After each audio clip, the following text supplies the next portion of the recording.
Let's imagine it's a normal day and you're launching Paladins to get your daily login bonus. Now, you're on the main screen and you see the options you always see every day. But to the top right of the screen you see something new, something called the hi-rez digital loot pack.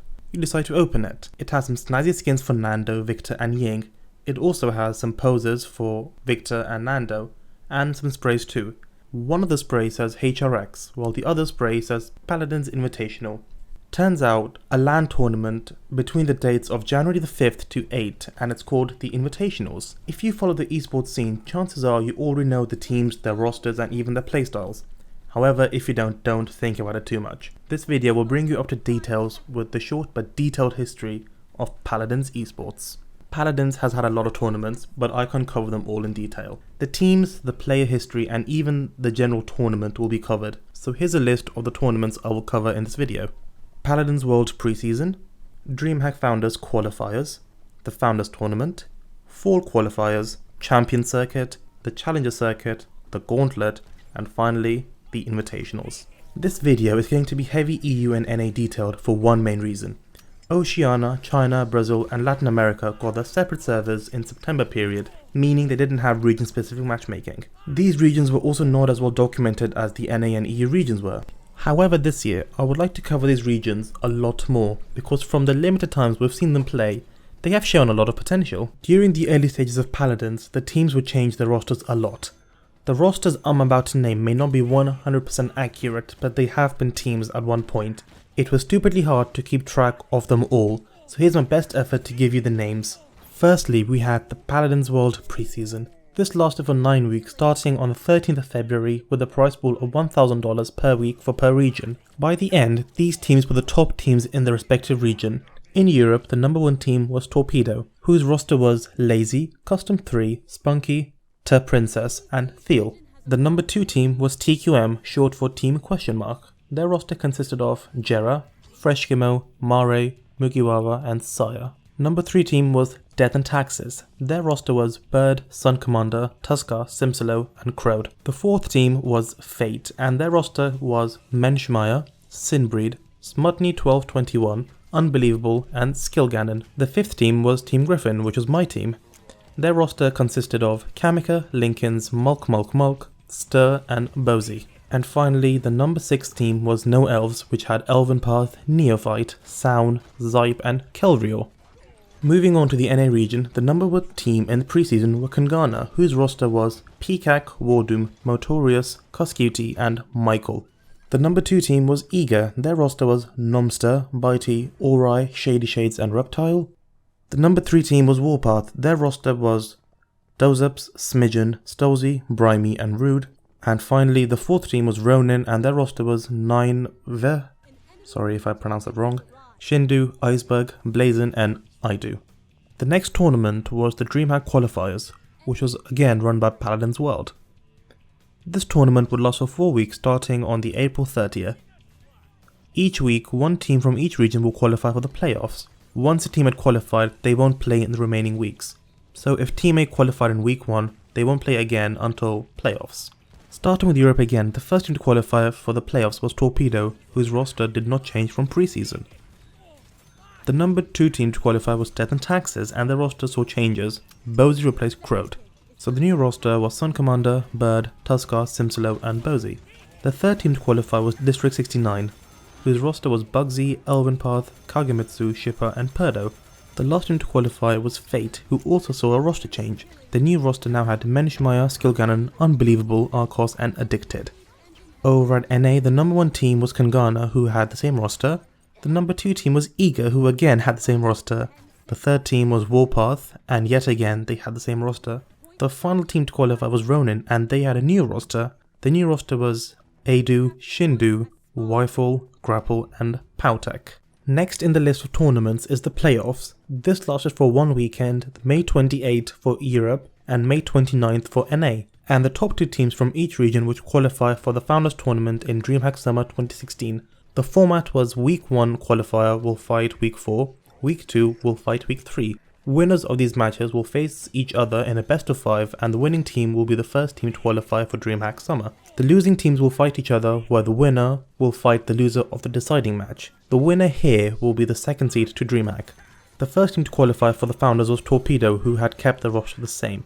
They beat Fate in the first round and win the decider versus District 69, who had won against Death and Taxes. The second team to qualify was District 69, who had beaten Death and Taxes for a second time, and this came as a surprise to everyone at the time because the favourites after Torpedo were Death and Taxes.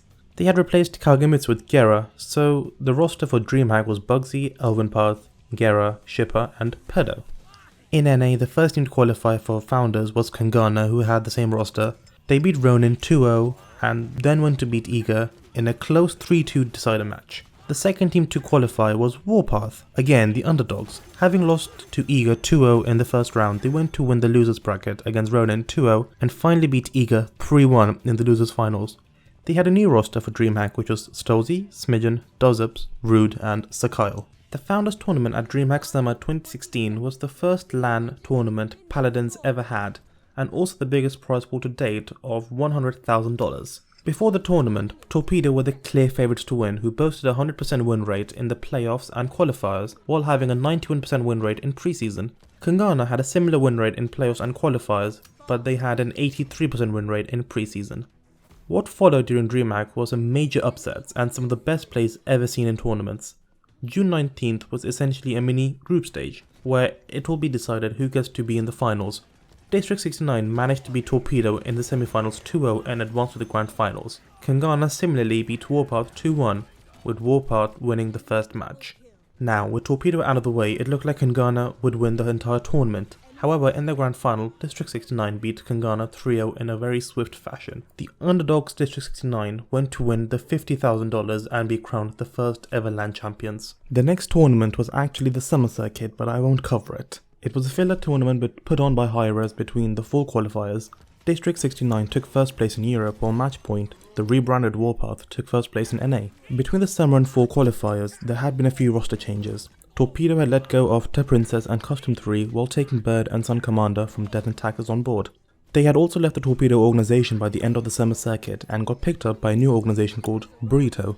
Michael, Peacock and Motorius had also left Kangana and stopped playing. This marked the end of the Team Kangana. Warpath has been rebranded as Matchpoint and now also had a new roster. The 4 qualifiers were the first part for the teams to qualify for hi-rez. The format here would be it would run for 2 weeks and then the top 4 teams would advance into the champion circuit. The rest of the teams still had a chance to get in the second seed into the hi-rez Expo, but for that they would need to be the best team in the Challengers circuit. Starting with the 4 qualifiers started on the 10th September, the top 4 teams in Europe were as followed. The number 1 team was Burrito with a roster of Bird, Feel, Lazy, Sun Commander and Spunky.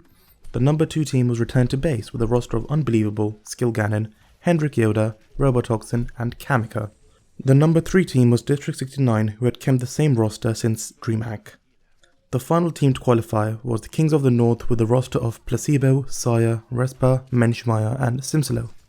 Over at NA, the number 1 team was Team Eager with a roster of Bitey, Weifel, Shady Shades, Z1 Unknown and Aurai. The number 2 team was Matchpoint with Dozups, Stolzy, Cuscutie, Smidgen and Wardoom. The number 3 team was Spawn Killed with Rovernick, Chaotic Zulu, Wizdude, Prince Danny TV and Kakanek. And the final team was Mutiny with Madman, Mackers, Anticity, Siri-chan and Kintastic. Now both the Champions and Challenger circuit were run at the same time. hi-rez would run the Champion circuit while PaladinsWorld will run Challengers. The difference here would be that the Champion circuit, every team will play each other twice, while the Challengers would run in an open bracket style like all the other previous tournaments. They both lasted for 4 weeks. The winners of the Champion circuit would go on and become the first team to qualify for hi-rez Expo. In Europe, Burrito took the first place and in NA it was Matchpoint. At the same time, the Challenger circuit finished as well. The number 1 team in Europe was Basic M, who had 100% win rate throughout the qualifiers, with a roster of Bozy, NTBs, The Scorpion, Nino Sauslu and Strutzel.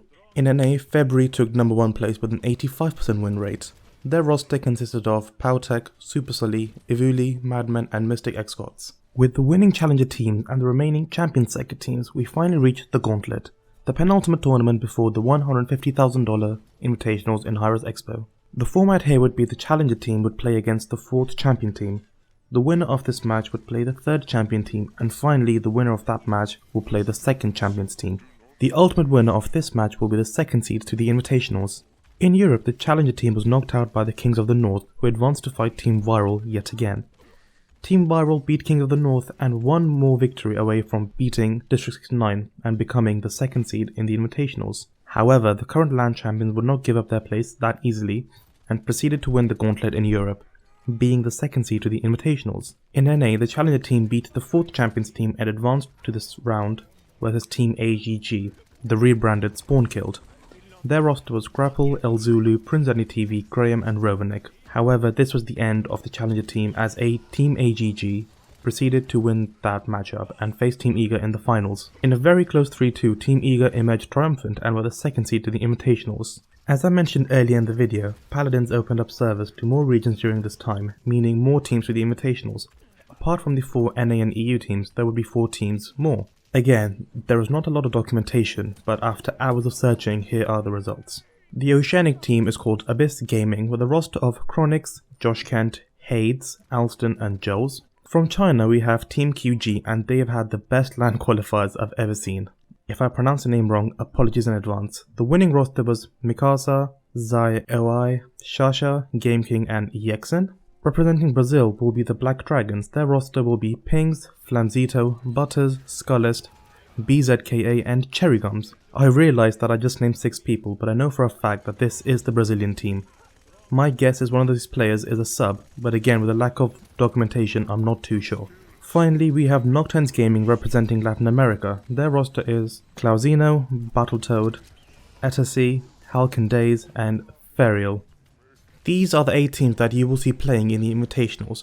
One thing to note is that many players have had visa issues because the LAN is taking place in Atlanta and some players have been unsuccessful, so some teams will not have their full roster. District 69 will be missing Bugsy, who is being subbed by Unbelievable. Burrito is going to be missing Sun Commander, who is being subbed by Bonkers to my best knowledge. Team QG will be missing 3 main players, Game King, Shaja and Zai. They are being replaced by If, Nightwoo and Substitute.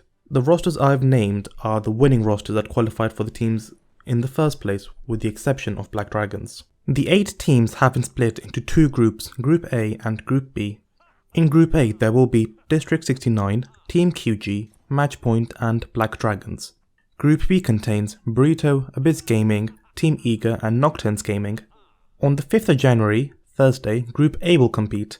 They will each play each other in a best of 5. The top 2 teams here will advance into the semi-finals on the 7th of January, Saturday. 6th of January, Friday is when Group B plays. The same format as Group A and the top 2 teams will advance into the semi-finals. 7th January, Saturday is the semi-finals. This will be a best of 7. Here the top teams from one group will play the second team in the opposite group. So the top team of Group A will play against the second team in Group B and vice versa. Finally, on 8th of January, Sunday, is the Grand Finals. This again will be a best of 7. Now, that was a lot of information thrown at you for one video, but congratulations. You're now up to date with the esports scene in Paladins. With Paladins being launched to the public just over a year ago, it's remarkable to see the progress. Before finishing off, this was puzzle video number 3. The clues have been played in the video, but because I've said a lot of things, I'll make it a bit easy for you all. I have not said a single clue, all the clues have been displayed. This week will also be a special prize which I won't mention now, but it's definitely worth it, trust me on this. The answer form will be logged on the 8th of January, 1 week from the upload date, which also corresponds with the grand finals of the hi-rez Expo. I've been talking for far too long, so I've prepared some pictures to explain the last week's puzzle. The answer this week was Cara Mia Adio from Portal 2. The clues were hidden at 2:51 and 6:39 underneath the health bar. Now, if you paid attention or followed me on Twitter, I kept saying the words, "Key is thinking with portals." The first clue was encrypted using a keyword cipher, and hopefully by now you've guessed at what I'm talking about. The random word translated to Cara Bella, Cara Mia Bella. These are the lyrics from the song itself, so if you solved this, you immediately had the answer. Now, the second clue was hidden a bit more cunningly, but I encrypted it using a Caesar cipher. Shifting the alphabets by 3 was the value I used. But why 3? Well, for starters, the answer would be revealed in the third puzzle video, which was a bit of a stretch. But it was also a joke on Valve, the creators of Portal, who can't count till 3. Failing that, you would have logically need to shift the alphabet 3 times, saving you time doing so. Once you decrypt it, it will reveal the words Turrets Opera. If you finish Portal 2, you know exactly what I'm talking about, but on the off chance you haven't, I won't ruin it for you, even though the game has been out for a long time. Congratulations Kevin Do for winning this week's puzzle. Your codes have been emailed to you. For all the teams watching this video, I wish you all the best and may the best team win. No matter who wins, you've all proven to be excellent team and deserve commendations on its own. I'm especially excited to watch all the games and seeing some crazy plays even though the crazy time zone differences. Finally, thank you all to my viewers to watching this video. If you liked the video, give it a thumbs up, and if you have suggestions, leave them in the comment. For more videos like this, please subscribe as well. I wish you all the best for the puzzle, and a happy new year. I will see you all in the realm.